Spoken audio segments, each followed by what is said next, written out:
chance. We have to hope he weakened it enough for the proton beams to affect it. Fire!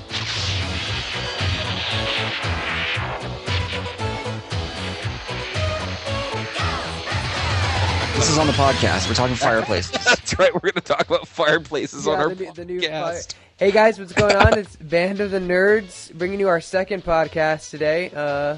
With The fireplace edition. Dave and Trevor. How you doing, Dave? Oh, I'm doing good. I'm right next to my fireplace. It's great. How you doing, Trev? I am amazing. All right. If you really recorded that, I would have to kill you. All right, you guys. Today, what are you talking about, Dave? We're live. No, live? I thought you said we were going to do this. Millions on the interweb. I can't handle this. Anyway, all right. So today, you guys, we're going to do a DVD review of the Real Ghostbusters Volume 2. That just came out about a few weeks ago, and I had a chance to pick it up and watch it.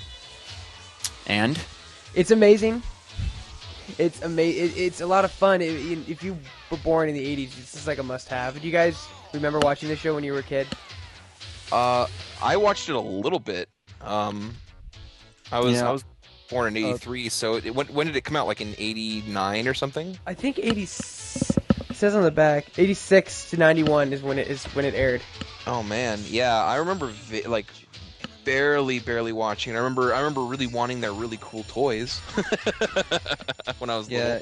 Yeah, I think to be honest, I kind of just skipped over it. I watched it a little bit, but I was more into like Ninja Turtles and Transformers and G.I. Joe. Oh, blasphemy! Ninja Turtles was such a. Oh, this show is so much better than Ninja Turtles. I don't know. All right. We're not here to discuss Ninja Turtles. Random debate: Ninja Turtles versus Ghostbusters. That'll be the next podcast. Anyway, no, the DVD is good. It's really nice, you guys. It comes in a nice sleeve case, and it's actually a 5-disc set, and has a bunch of bonus features on it. It has like some behind-the-scenes featurettes, and like it has some music and effects only tracks. So one of the things I loved about the show was its music. They just paid some guy to make like 15 different versions of make a suspenseful track. Okay, now make an action track, and they use the same 15 in every show, but it works so well. Mm-hmm. And then of course Lorenzo Music, who does the voice of Peter Venkman, is awesome. You guys know who that is. He also did the voice of Garfield. Yeah, we were just talking about him. You said he got canned in season 3, didn't he? Yeah, Bill Murray. Fun fact: Bill Murray didn't like the way he sounded on the show because all the Harold Ramis and basically Dan Aykroyd, everyone who worked on the first one, had their naysay about the show. So come third season, Bill Murray said he didn't like Lorenzo's voice anymore, so they basically recasted him. And the guy sounds pretty bad. He sounds like He sounds like a guy trying to do an impression of Lorenzo. You know what's funny that I was talking to Greg about is that the guy that they canned, who was the voice of Bill Murray's character, he also did the voice of Garfield.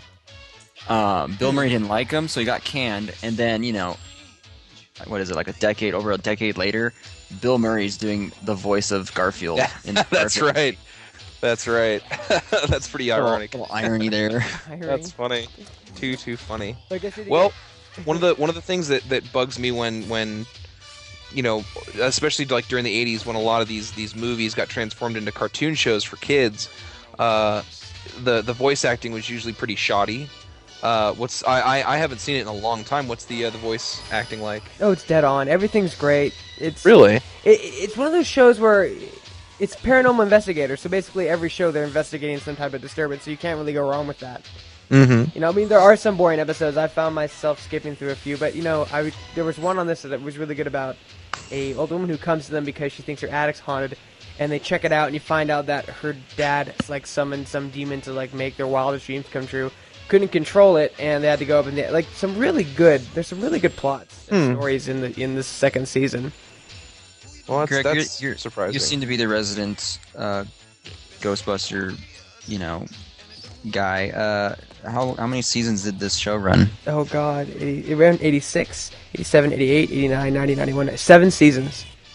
Wow. Well, that's kind of long for one of those old kid shows. But isn't that how long the Batman animated series lasted that long, didn't it? No, the Batman animated series is only 4 seasons. Yeah. Oh, I thought it was longer than that. Okay. No, I was disappointed about that. That's a whole different chestnut. We'll talk about that later. There's a whole reason why that only went on for 4 seasons. Mm-hmm. But anyway, it's a 5-disc set. There's 31 episodes in it. Most of them are pretty good. This is probably my favorite season because after this, it kind of goes downhill after they recast Lorenzo Music, the voice of Peter, and I don't know, they get weird. The plots, I guess writers run out of ideas. I remember Ninja Well, yeah. How many ghosts can course. you capture? Exactly. Before you start recycling different storylines. Exactly, and I remember that in we're bringing up Turtles again, but in Ninja Turtles, like in like their 6th season, Turtles came down from space and like planet, and like they took the turtles back to the planet, but they weren't like the same. They weren't. It was the weirdest thing. They just ran out of ideas. I think that's just the evolution of every single show. Of course. You know, you're gonna run out of stuff sooner or later. I mean, I don't want to get off topic, but like, look at Power Rangers. Look at look at other Power Rangers got. Look at other cartoon shows that have got wild success. South Park, The Simpsons, Family Guy. You know, they can all start out with very, very simple storylines. You know, they start out with simple problems that everyone deals with and everyone can sort of find hilarious. But eventually, after a couple of seasons, you go, okay, well, now it's going to be aliens and ghosts and now social commentary and all kinds of weird stuff. You know, you run out of ideas eventually. Well, I think the difference. I'm not surprised. The difference, though, with South Park and Family Guy and Simpsons, there's a very small like storyline. You know, it's just kind of an episode to episode type thing. Yeah. Especially with South Park. But with Ghostbusters, there seems to be, you know, a story, an overall kind of thing going on. I mean, is there really? I don't know, Greg. Do all the episodes kind of connect in a way, kind of? No, not really. Or were they all kind of just their own separate episode? I thought they were a serial. Every episode is fairly independent. Yeah, every episode is fairly independent. Oh, okay. Well then.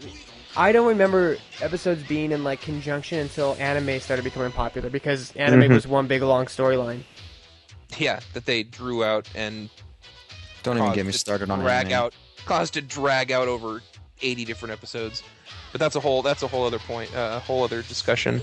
Yeah, but anyway, okay. So like I said, the DVD you get 31 episodes. I think you can get it at Best Buy for $30. Wasn't that expensive? If you're a fan of the show. I grew up with it, so I absolutely love it. Definitely get it. Well, yeah, it's Ghostbusters. You gotta love Ghostbusters. Yeah, but then you guys are like, you're like, oh, Ghostbusters. Oh, yeah, okay, whatever. And I'm like, well, no, you gotta love the movies, but I haven't seen the cartoon show in so long. Like, I think I was 5 when I was watching the cartoon. So I mean, it's one of those situations where I just don't remember now. Here's my question, and a question that everyone else listening is thinking of themselves, I'm sure. Is this something that a person who didn't watch it as a kid, is this a show they're going to want to pick up? Are they going to feel the same connection, do you think, that you feel? Definitely not, because cartoons have evolved so much over the years. I mean, this is not up to snuff with Batman the Animated Series or even SWAT Cats, for that matter, if you remember that show. Oh, that was a good show, too. Yeah, it's not up to par. It's 80s, you know, cartoons. Yeah. You know, very... Pretty campy and stuff. Yeah, pretty campy. Like, it doesn't take itself too seriously, but it's still fun to watch. It probably has sentimental value to me. That's why I like it so much. Well, in your opinion, what do you think? How would you rate this DVD series? I definitely say if you were a fan of the show growing up and saw it, get it. Pass on every season past 2, though. That would be my personal preference. The plots are kind of outrageous, and Lorenzo really brought Peter to life. And I don't know if that's because he was the first person to voice Peter, and we were used to him, but I didn't like the new guy. All right, well, I guess that's the that's the show that we got for you guys today. Tune in next time to our next podcast. We're gonna do Kick-Ass next.